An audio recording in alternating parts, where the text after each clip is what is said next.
Okay. Well, hello, all you nice people. Thank you for joining me today. It's a really amazing time on the planet to practice miracles. So we're going to dive right in today. I'm going to talk about what it takes to really hold trust and vision and faith. And so we're going to begin, as always, with a moment of prayer. One moment, I need to adjust something here, sorry. Okay, sorry, a little bit of adjustment. Okay, so as always, we're going to begin with a moment of prayer and attention. And I'd like to use from the text today, the healer's prayer. So if you know it, say along with me. If not, I'll just say it and you can think each line after I do. I am here only to be truly helpful.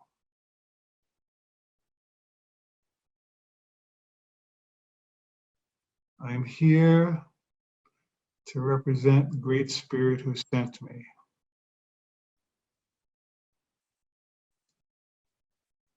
I do not have to worry about what to say or what to do, because the Spirit that sent me will direct me.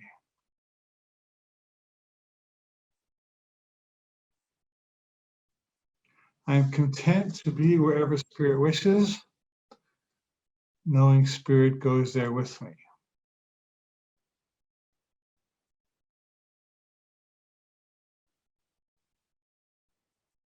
I will be healed as I let Spirit teach me to heal.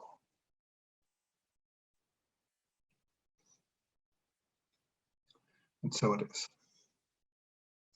So it's really important that we keep our heads in the right place at this time. Gandhi said that when one person loves, it nullifies the hatred of thousands.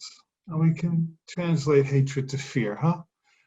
What he was saying is what the Course says is that when you're connected to Source, you're fully empowered. When you're disconnected from Source, you're disempowered. And so my invitation to all of us at this moment is to really just get connected to our Source and trust that all is well, that we are loved, that there's a divine plan, that we are connected, and that as we drop into our true self, everything works out perfectly. It's just the way the universe is set up. And so that is too. So today I want to talk to you about chapter 13 from my book, A Course in Miracles Made Easy, which is what this whole series is about. And I called it A Quiet Path in Summer. I love that expression. And that title came from one of my favorite passages in the entire Course. You probably know it, but let's have a look at it. It says, when you've learned how to decide with God, all decisions become as easy and as right as breathing. There is no effort, and you will be led as gently as if you were being carried down a quiet path in summer. What a lovely image that is. The Holy Spirit will not delay in answering your every question what to do. He knows, and he will tell you, and then do it for you. How comforting is that, huh? Quiet path in summer, Spirit will tell us and do what needs to be done. So we're going to have today an adventure in dropping into faith and discovering how ease is a far more powerful success tool than struggle, how trust always works better than fear, and how connection always gets us where we want to go far more than disconnection. So let me tell you a story or two. Hopefully it will inspire you. So Dee and I lived on the island of Kauai for a while, and at sunset we used to go down to Honolulu Bay. If you've ever been to Kauai, Honolulu Bay, it's probably, not probably, it is one of the most beautiful places on the entire planet. It's where the film South Pacific was filmed. And every evening, just before sunset, there was a lovely couple named Doug and Sandy McMaster, who used to set up a couple of beach chairs right near the beach. And he played slack key guitar and she played ukulele. And they would just play the most soothing music. It was just like, the most beautiful place with the most soothing music, all for free. Whoever wanted to show up just got to show up, and it was really sweet. And one day Doug told this story. They never charged anything, it was just for love. He said that a man showed up, a tourist who had come a few days in a row.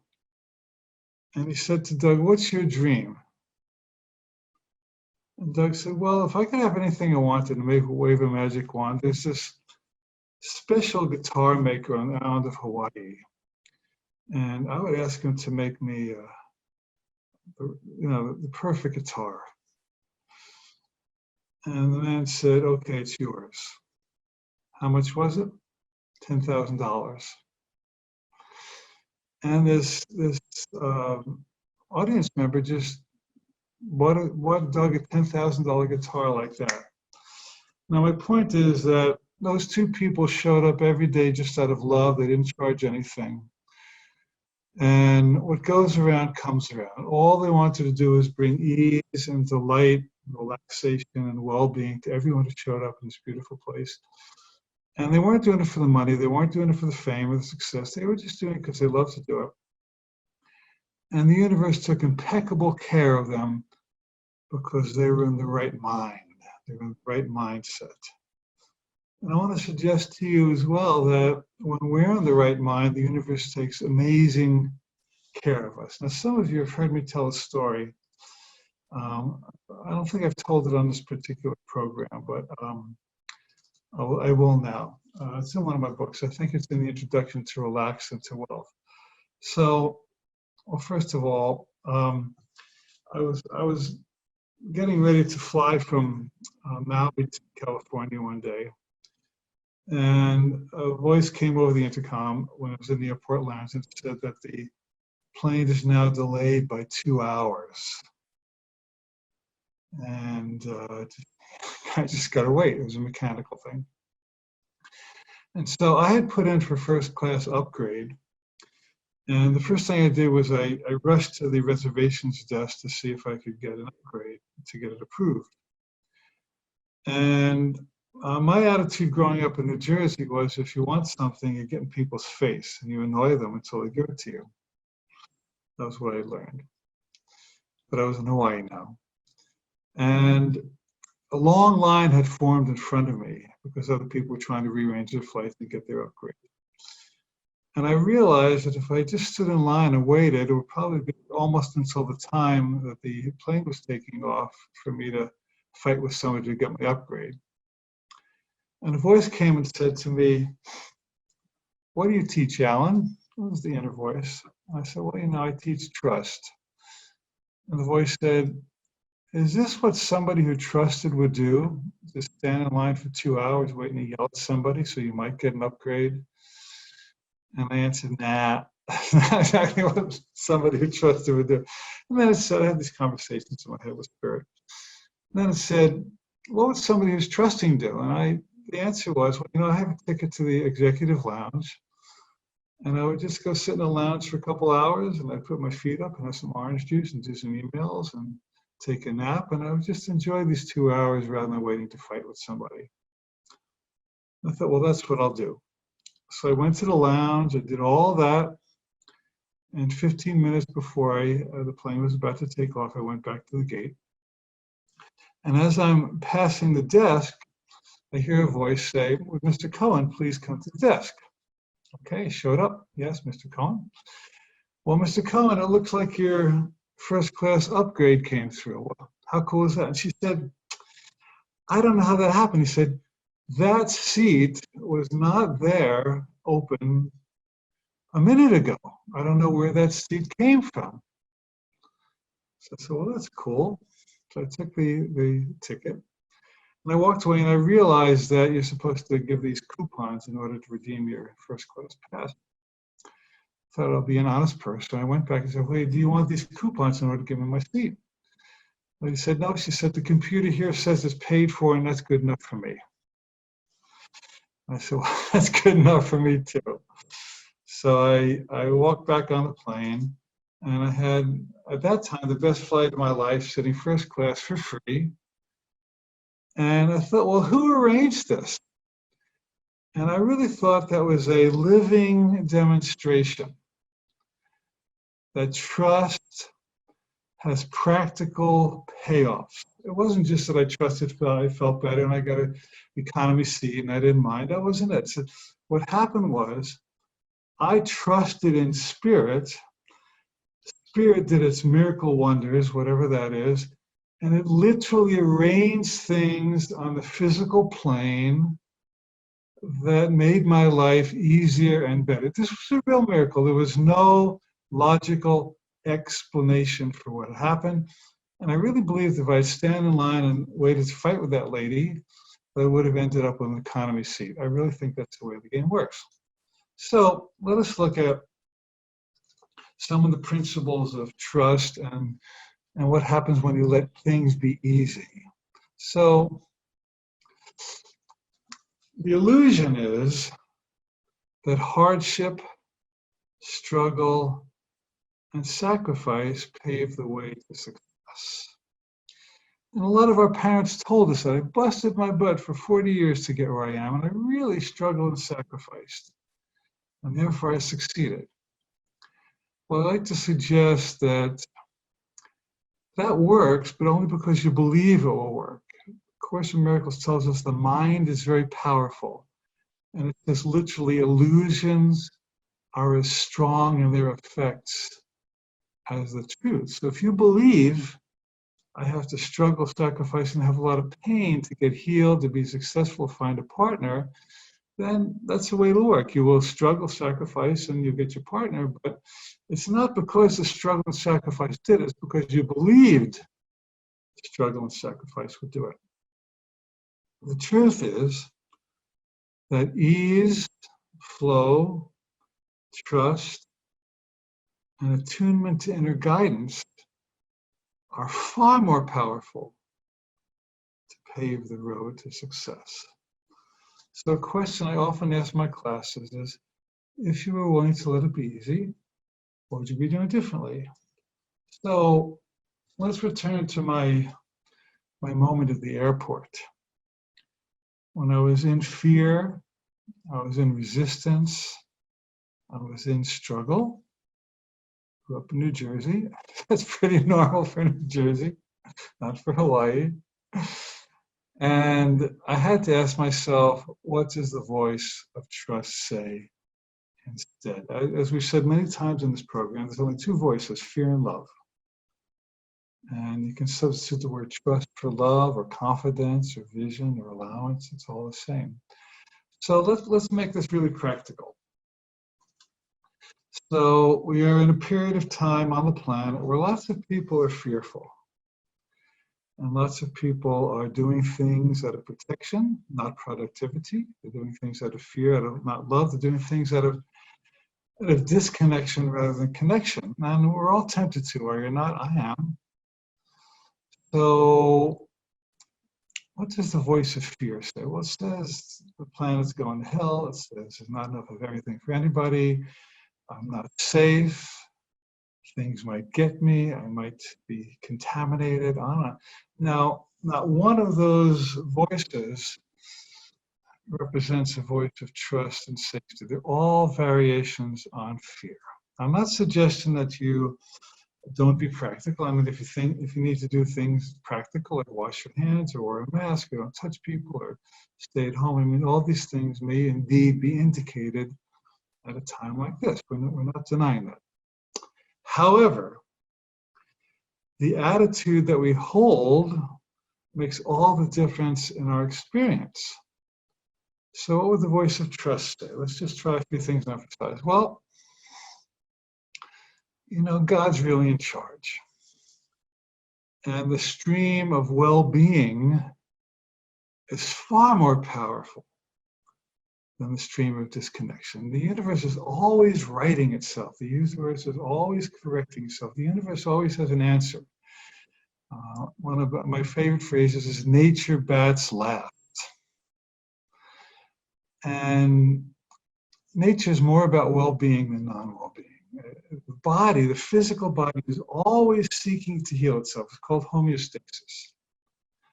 So even right now, when things seem kind of weird, the universe, the well-being of the universe is working to right itself. And now we're starting to see changes. China reports no new cases of the virus.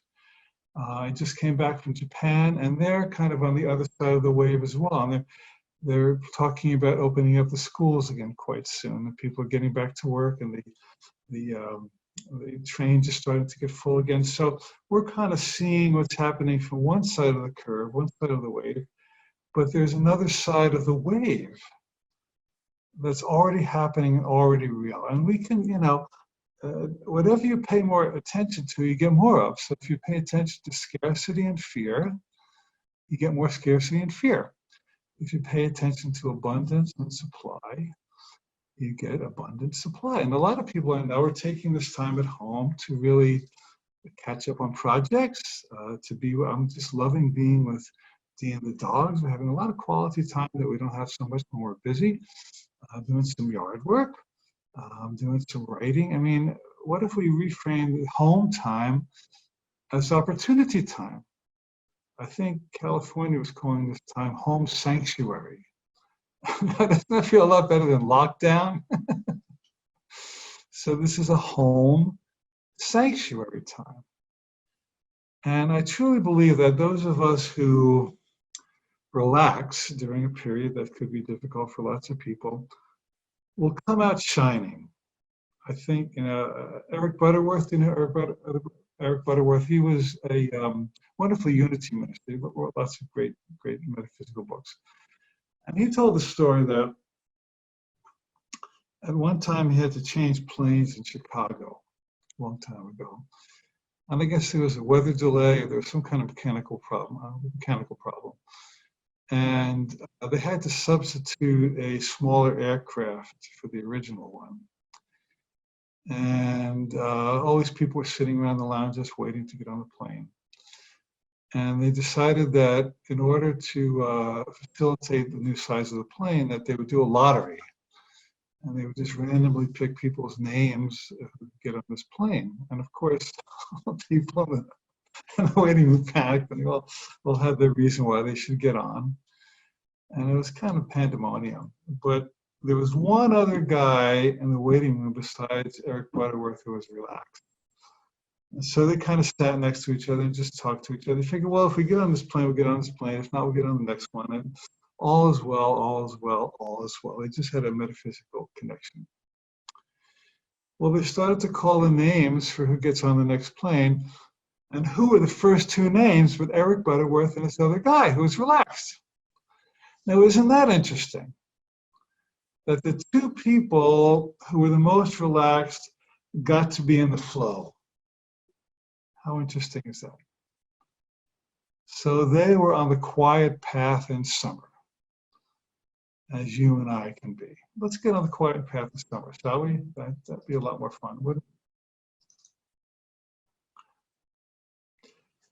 Lesson 169, one of my favorites.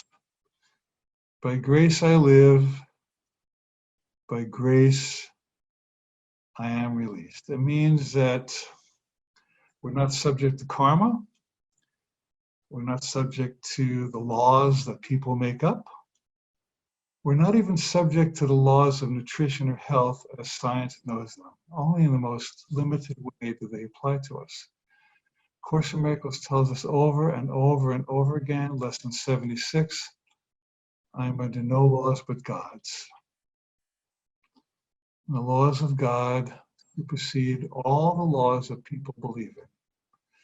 And the law of God is grace, which means that you're innocent, that you deserve good things, that you're taken care of, that you're loved, that you can relax, and all is well.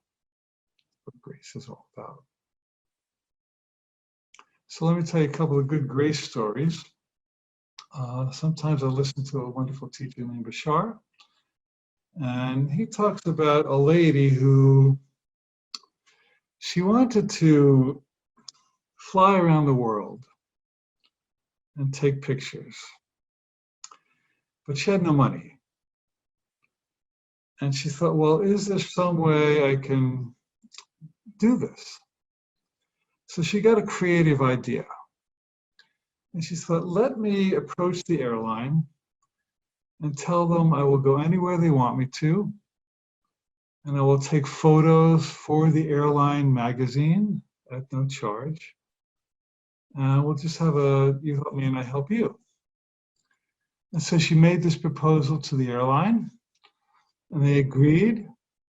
And they flew around the entire world, wherever their planes went. They put her up in first class accommodations and first class flights.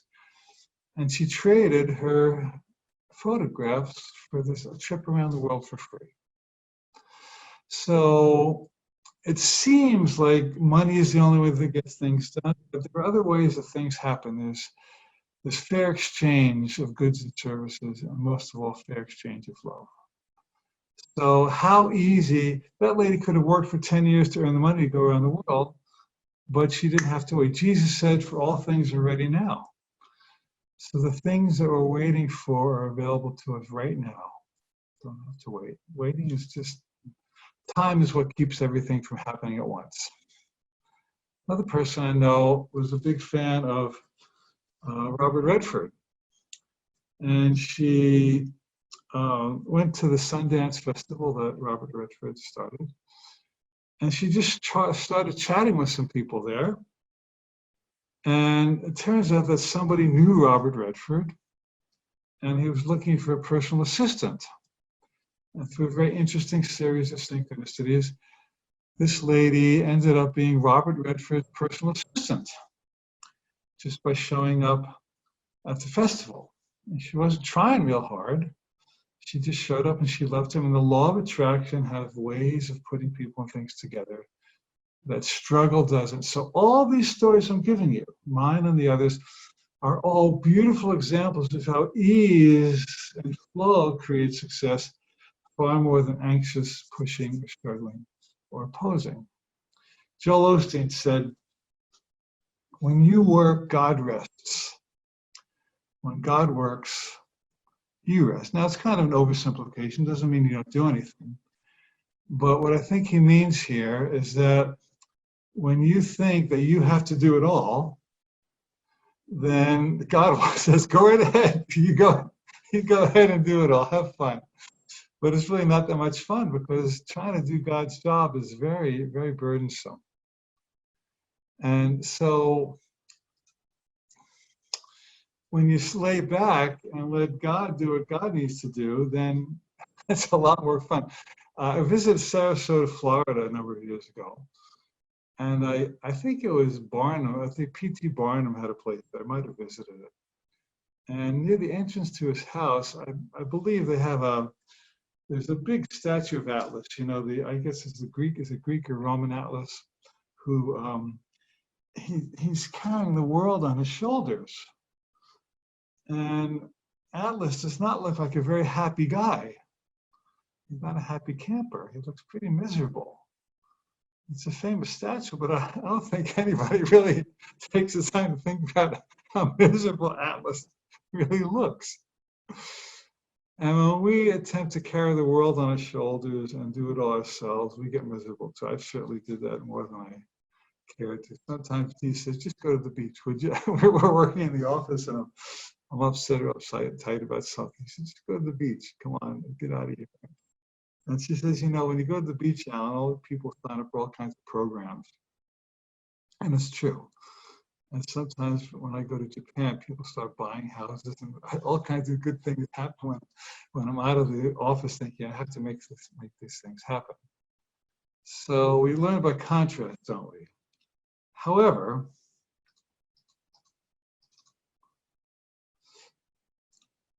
there's more to life than contrast. So let's explore this. Okay, this is a really good subject. So we believe that we need dark to have light, we need pain to have joy, we need sorrow to have happiness, we need death to have life. But we have all these contrasts wired in our mind. What I love about A Course in Miracles is it just ain't that way, not ultimately. It says in heaven, everything is clear and bright and calls forth one response. It says there's no darkness and there's no contrast. This is really good for us who believe that we have to learn by contrast. Now, that's one level of learning, but the Course is taking us to an entirely new level beyond contrast. How cool is that? There's a sense of peace so deep that no dream in this world has ever brought even a dim imagining of what it is. Can you just grok that for a minute? What the Course is saying is that even the highest, most glorious feeling and experience of this world does not even compare to the peace of God when we drop into it. And so what I'd like to do is to begin to question and challenge with you the idea that we need to have pain in order to find peace. In the old locker rooms, they would have the sign, no pain, no gain. And A Course in Miracles is telling us no pain, no pain. So if you believe that pain is required to gain, you will have pain and you will gain. But why not just open up that blue book and read where it says you can be carried like on a quiet path in summer. It doesn't say anything about pain there. It says all decisions become easy as breathing. I mean, you don't even have to think how to breathe. I mean, your breath breathes. You can live life in spirit. I remember sometimes I'd be driving through Maui, and I used to go around this gulch, and I'd be thinking about something, some metaphysical idea. And I drove around this whole gulch. It took me 5 minutes to get through the gulch. And I came up on the other side of the gulch, and I had no recollection of driving through the gulch. I did, but my mind was elsewhere. So the question is, who drove the car? And the truth is that at this very moment, your subconscious or your higher self, your superconscious, is really organizing the universe impeccably. I mean, your heart is beating and your lungs are breathing and your stomach is digesting. And I mean, there are literally trillions of processes going on in your body at this moment. It's unbelievable. It's incredible how many processes are moving. All the little synapses are firing in your brain, all that good stuff. And you're not sitting around thinking, how should I fire the synapse in my brain? How do I digest that food? Or how should I breathe? And what the Course is saying is that our entire life is just as well organized, including the things that are going on around us, as well as the things that go on within us. And Joel Osteen says, the God that flung the stars into the heavens is caring for you right now. The God that made your body is perfectly capable of repairing it. Wow. I mean, can you imagine if you needed your refrigerator repaired, and the guy you call was the guy who invented that refrigerator? I'll tell you an even better story. That's just one idea, but this is a true story. I know a woman named Renee. She's a famous vegan chef. And a number of years ago, she married an event producer, famous event producer. And they went to a remote island in Fiji for their honeymoon. This is, I don't know, 15, 20 years ago. And on this island, there's just a few bungalows. And it's just a high-end luxury retreat. Just a couple of people and a couple of bungalows here and there. So while she's there, her Mac breaks down. She has a Mac computer. So she goes to the concierge at the hotel, luxury resort. She says, is there anybody on this little tiny remote island that can help me with my Mac? It got stuck. I don't know what to do. And the fellow says, I think there might be. Just give me a few minutes. She goes back to her bungalow. 10 minutes later, there's a knock at the door. Who is it? Steve Jobs. It was literally Steve Jobs was the other guy staying at this hotel on this luxury side. Now, if you were going to have your Mac repaired, who would you prefer to have it repaired by? Well, the guy who invented it pretty much is the best guy to repair it. How cool? It's a true story. How cool is that? So if you want your body repaired, wouldn't you want it repaired by the person or the energy, not a person, but the entity who invented it? Well, the God that created all of our bodies is really, really good at repairing them. It's a no-brainer, just like it would be for Steve Jobs to repair that lady's Mac. So can we relax and trust that everything is going okay and will be taken care of? I think that would be a nice thing to practice with it. So the Course tells us that there's really, you don't need contrast. In other words, there's a whole different level of support than we believe is responsible for. We think the government is running the show, or the economy is running the show, or the religion's running the show. Not so. Hardly.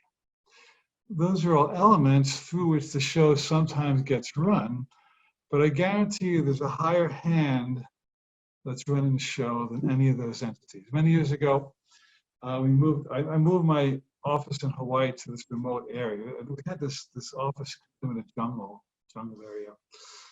And we asked the telephone company for 2 lines. And they said, sorry, it's in a very remote area and there's just a limited number of services. So we can give you 1 line, that's it. And so my manager at the time was a real hustler, and he worked with the phone company for weeks to try to get us 2 lines. We needed it for credit cards and faxing, that kind of stuff.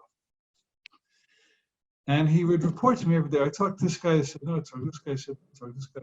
He said, I've worked my way up the food chain at the phone company, so I'm now on a 1-to-1 intimate first-name relationship with the State Director of Consumer Affairs. And he said, no. So I said to him, look, I said, why don't we appeal to a higher director? I said, no, that guy's a director of consumer affairs for the phone company. But could there be another director with a capital D? So we sat down and we prayed. We said, okay, if there's any way we could do this, give us a hand here. Release the prayer. Thank you, God. Thank you, God. Thank you, God. So the day of the installation comes, and the technician walks into the office and he said, have your line ready? And we said, is there any way you give us 2 lines? He said, well, let me check. And he goes up on the pole and comes back an hour later and says, okay, you got your 2 lines. so, you know, the local technician was more connected to the director with a capital D than we were connected to the State Director of Consumer Affairs. So there's always a higher power than the power that seems to be in power. Worldly power is extremely limited. It's a game we play where we seem to have power, but we only have power when we're aligned with the power. You understand? So what we want to do during a time of challenge on the planet is get ourselves aligned with the power. And certainly the power can work through government, economics, medicine. That's all helpful. But ultimately, it's the power that's the real director with a capital D. How cool is that? So we're back to life beyond conscious. There's a higher power. So let's do a little caveat here.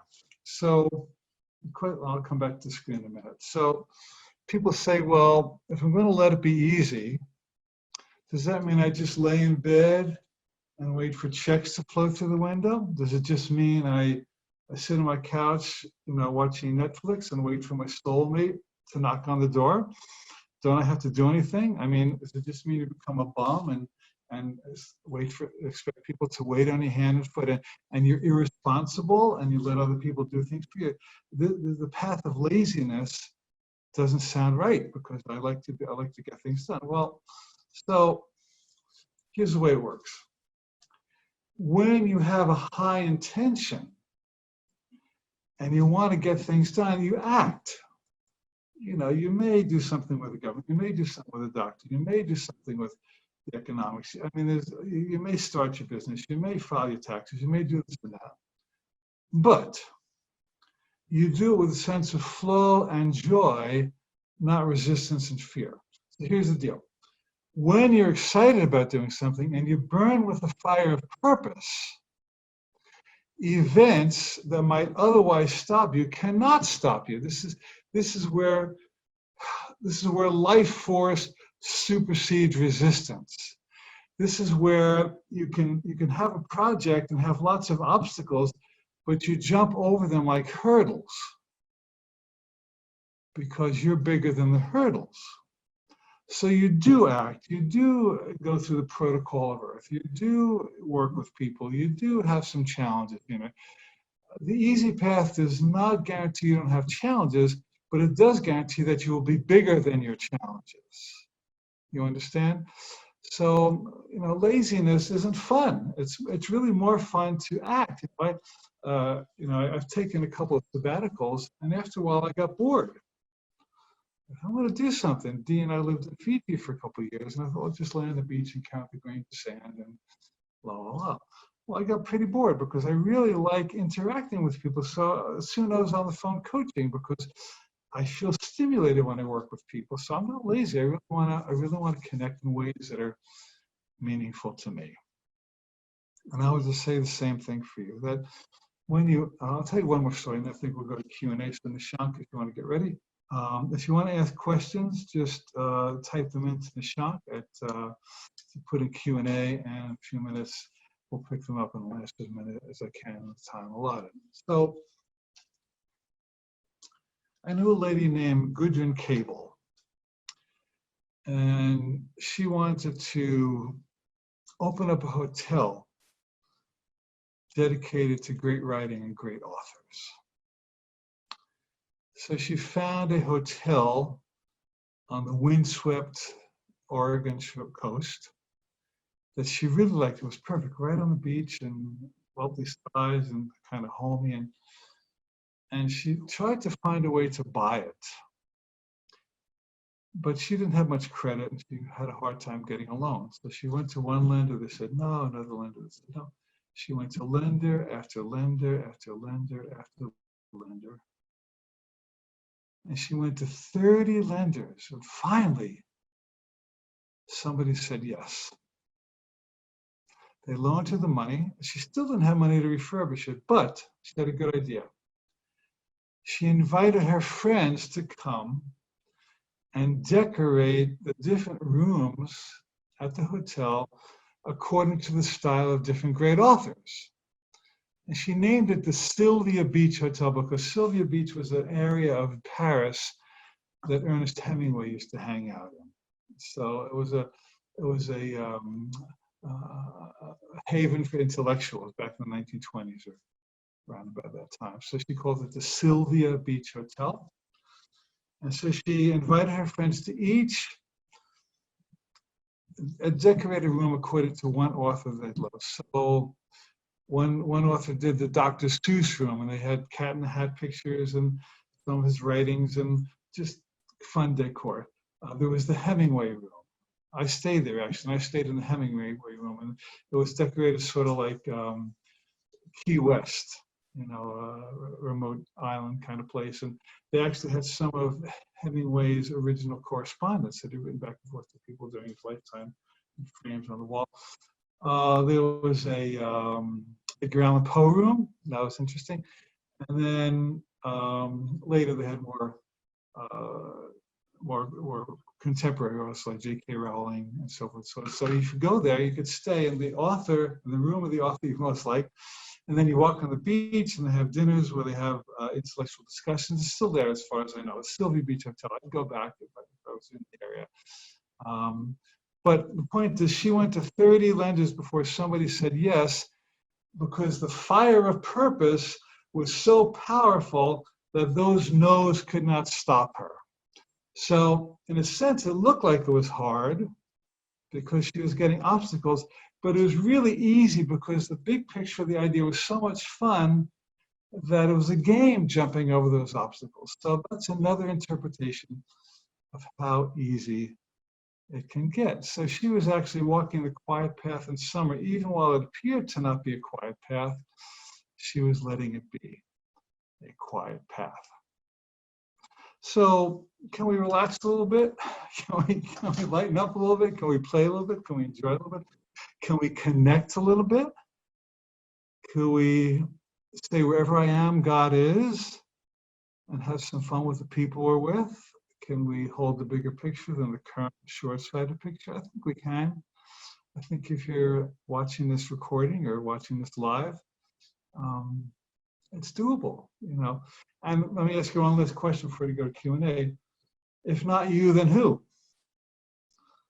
You know, Dee went to the post office today and she said, oh, people are pretty snarky, they're pretty uptight. And so we have to, somebody has to hold the space. Last story. It's always a last story, isn't it? I saw an interview with a Native American named Oren Lyon. Bill Moyer interviewed him many years ago. And Oren Lyon introduced himself as the faith keeper for his tribe. I think it was an upstate New York Native American tribe. And he said that in every tribe there was a faith keeper. And the job of the faith keeper was to stay peaceful and clear and faithful and visionary, no matter what was going on around him.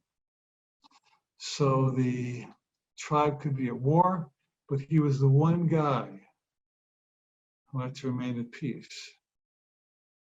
It could be fear of food shortage. He was the one guy who could not afford to get scared. There could be discord within the tribe. He was the one guy who was not allowed to participate in discord. He was the faith keeper. And most people probably do not recognize the importance of that role, holding the space, even while other people don't. And in some of my lectures, I used to teach a lot of religious science churches, Centers for Creative Living. And I would go and give my lecture, give my workshop, and there would be somebody sitting off to the side, silently, eyes closed, just in prayer for the success of that program. They were the space holder, same thing as faith keeper. And they didn't participate in the workshop. Maybe they heard it from a distance, just from far distance. But they could not get involved in my stories. They could not get involved in the laughter. They could not get involved in the tears. If somebody got upset, they didn't get involved in the upset. If somebody got bored, nobody gets bored in my programs. Let's cut it up. But if somebody was anyway less than happy, then they had to hold the space for well-being, success, no matter what. And I appreciated that person. I think those workshops were better for it. They helped me because somebody was rooting for me and all the participants, no matter what was happening during the ups and downs of the program. Even during intermission, they were holding the space. And so I invite you now to be a faith keeper, to be a space holder, and to remain at peace. Other people can get upset if they want. Other people can get fearful if they want. That's right. If you happen to go into fear, which we all do at some point or another, return to be the space keeper as soon as possible. That's your job. And that one light from one person will illuminate thousands who go into darkness. Just the way it works. So it is. Okay, now for real. We're gonna do our best to answer some Q&A. My friend Nishank is sitting by in Mumbai, India, early morning. They're also on Home Sanctuary. It's a global event. Nishank, would you like to put your video on? Thank you, brother. Hey, Alan. Good to see you. Okay, so what questions do we have today? Let's see what we can do. Oh, we have a lot of questions, as expected. Thank you for discussing this. I'm not hearing your voice. You want to unmute yourself? Yeah, you can hear me now? It appears that your voice has gone off for some odd reason. 1 second. Let How me about see if I now? can tap into the chat myself. I'll see if I could find the. Okay, Can you I'll hear just me read it. now? Deshank, if you can get yourself going, go ahead. If not, I'll just read it. Are you there? Still can't hear you, sir. Now you're muted. No, sorry. Okay, keep working. I'll read some of the questions I can hear. Alan, what is the one line I can remember that will best help if my mind goes into fear? Well, it's very simple. All is well. All is well. All is well. All is well. All is well. All is well. Louise Hay taught that. Louise Hay became famous during the AIDS epidemic in the 80s, and she helped a lot of people get out of fear and a lot of physical things with AIDS, and her mantra was all is well. If you listen to Abraham Hicks, all is well. All is well. All is well. There are other phrases you can use. I trust higher power. From A Course in Miracles, lots of great affirmation lessons. I place my future in the hands of God. Let me ask you, you can't really answer in dialogue, but to the person who wrote it, just think about it. What is the one line that you can remember? What helps you? I like to think of going to, I love this botanical garden I go to. Sometimes I just close my eyes and I imagine the botanical garden. It's very healing just to think about being there. So I think each of us has our own unique way of getting out of fear. So whatever works for you. Let's see what else we have here. Mr. Shank, you can. Alan, am I audible now? We'll carry on here. From Lucia. I've been so angry and felt so rejected over the past couple weeks. Well, thank you. This is helpful. Okay, that was a comment, not a question. If you want to type in a new question, I will see if I can find it. Lorraine asks, what is compromise when it comes to ACIM? I attended only 2 groups and walked away confused. I mean, answers right in the ACIM book. Why is it up for discussion? I'm new. Well, I think sometimes people get stuck in their intellect around ACIM. I've been to a number of groups, and only a few of them stayed in the heart. Most of them kind of went off into intellect. And in the intellect, which is really based on judgment and separation and dissecting life into small pieces, it doesn't really get at the heart of A Course in Miracles. Michael Mirdad said, as another great Course in Miracles teacher said, every time you analyze the Course through your mind and don't feel it in your heart, you're crucifying the Christ once again. And what he's saying is that the intellect is not equipped to go to the depth that A Course in Miracles goes to.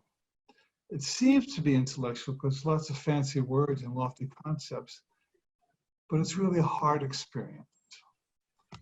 What the Course wants us to do is to drop into peace and to simply choose love and to simply be the light where there seems to be darkness. That's all you really need to know about the Course. If you walk away from a Course group and you walk away confused, and it wasn't really that people were into them. I've seen people get angry and nasty and fight and argue and threaten each other at Course in Miracles. That's crazy. It's the craziest thing I ever heard. Course in Miracles meeting group is supposed to be where people come together and join and support each other. So if that's not happening, it's not a good group, where the people who are present are not really practicing the Course in that moment. So you asked about compromise. Fear is compromise on love. That's the only real compromise there is. The Course says you should never compromise. Got a message here. Let me see if there's anything. Well, why can't I hear Nishant? That's so weird. I just got a message saying that it's not me. Oh, okay. My fault. Can you hear? Am I audible now? Okay. One moment. I'm going to fix something here.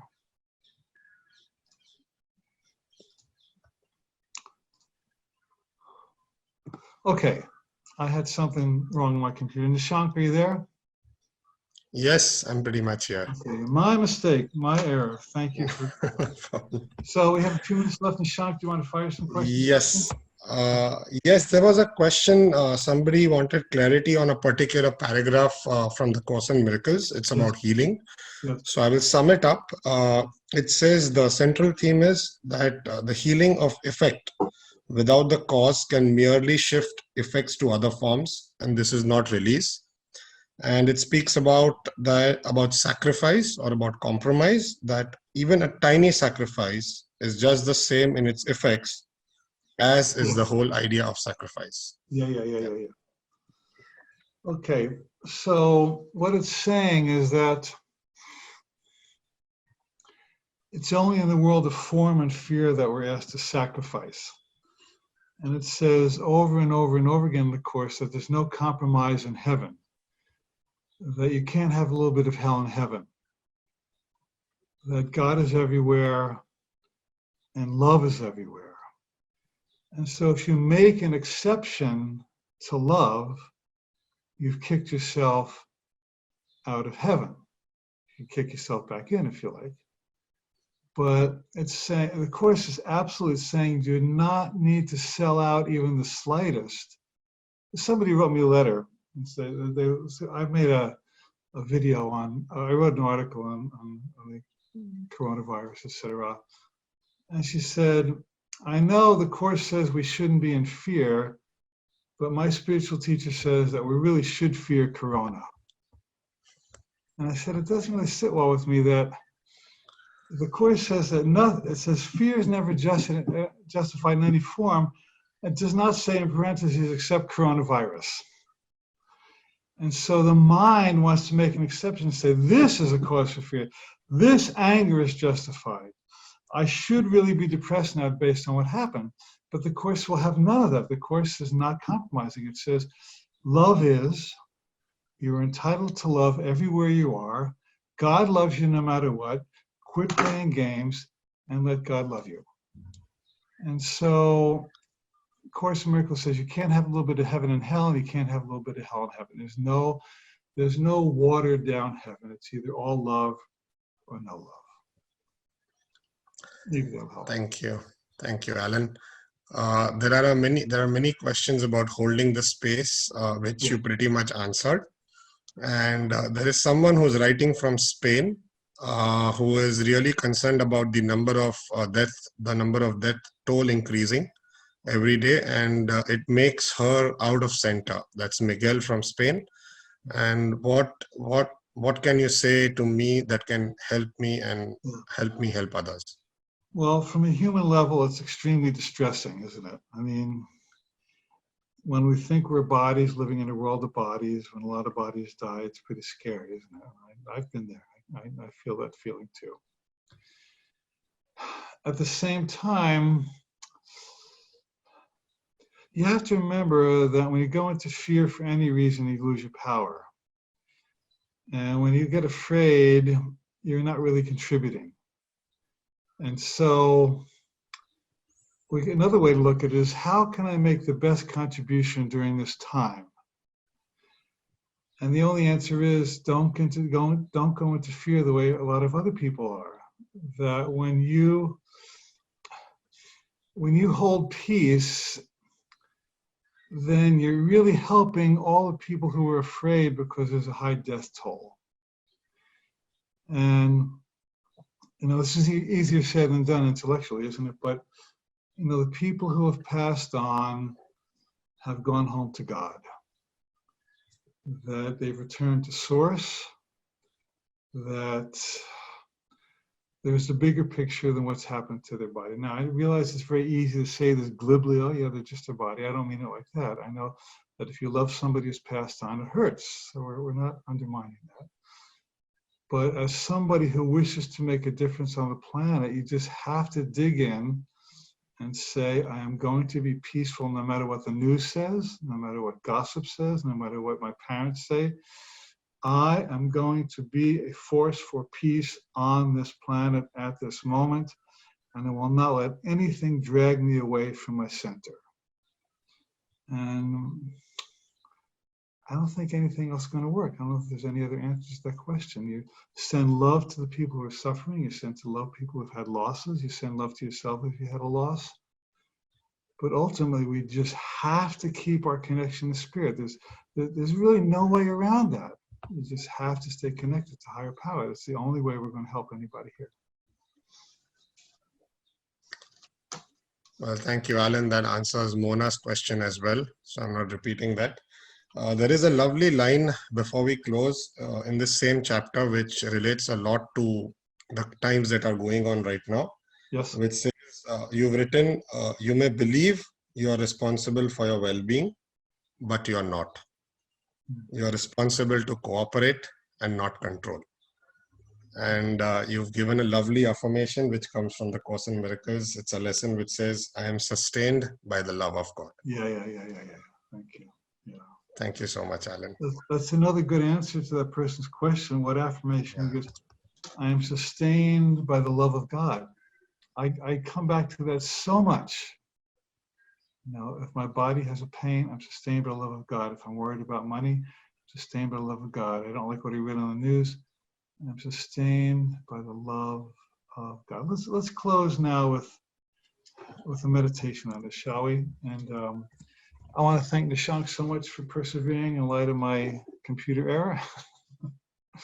And I want to thank you all for tuning in. You know, just being together for an hour like this is very healing.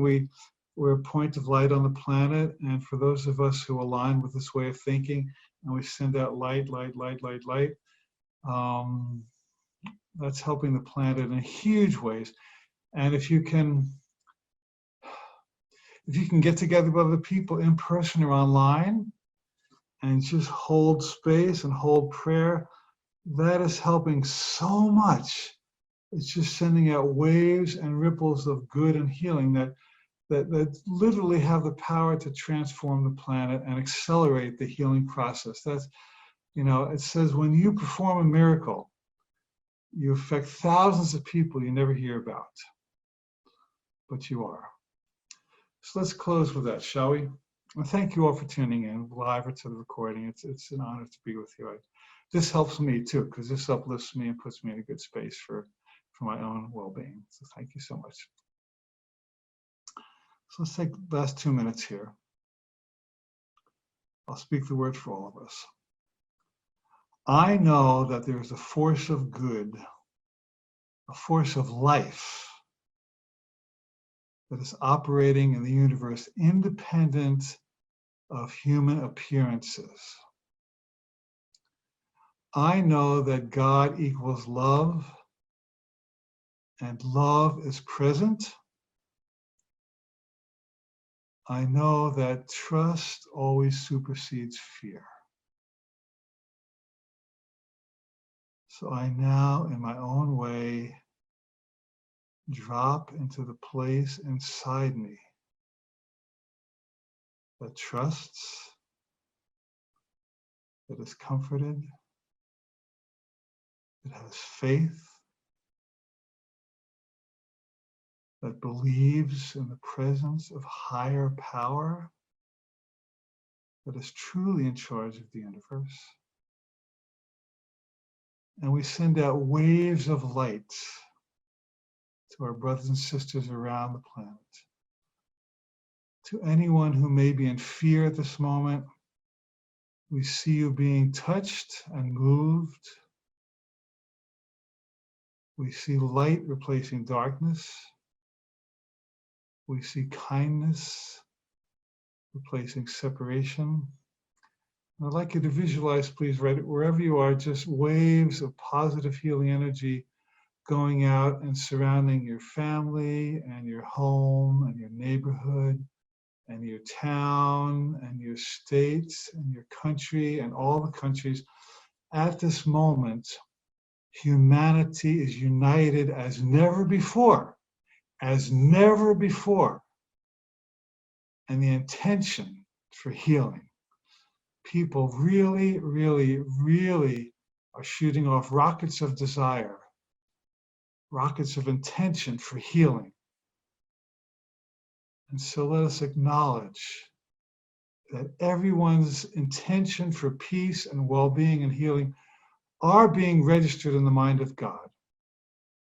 And that as we hold the space for light, where we see light, where there seems to be darkness, as we hold the space of light, then something is happening that literally creates miracles, where healing happens faster than we thought, where economic recovery happens faster than we thought, where people getting together and joining and supporting each other happens faster than we thought.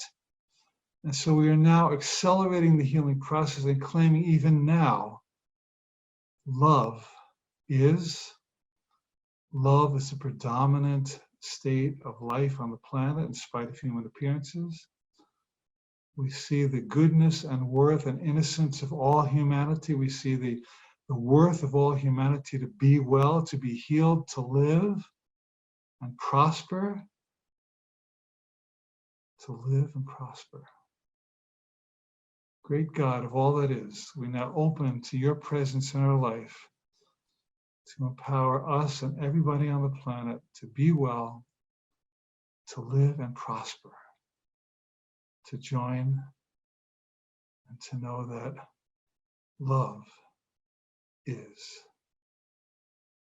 Thank you, God, for helping us to remember who we really are, who you are, who we are as children of God, and the well-being that we all deeply and wholly and blessedly deserve.